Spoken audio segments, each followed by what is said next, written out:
on its 6th year, pang-anim na taon po.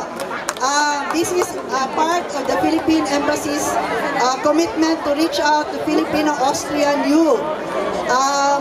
This year we have 29 students, Filipino-Austrian students, learning about Philippine culture, history, music, and dances.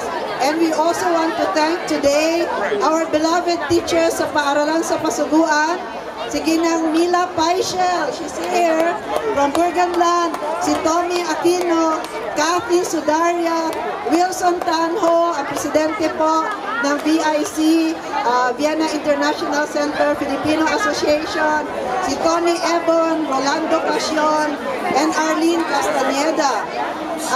I also would like to commend Arlene Castaneda. She's here.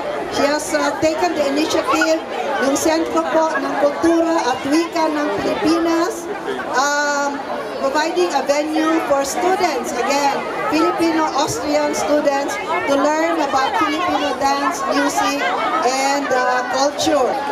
Their program will run from August 6 to 10. This year po, we're celebrating the 114th anniversary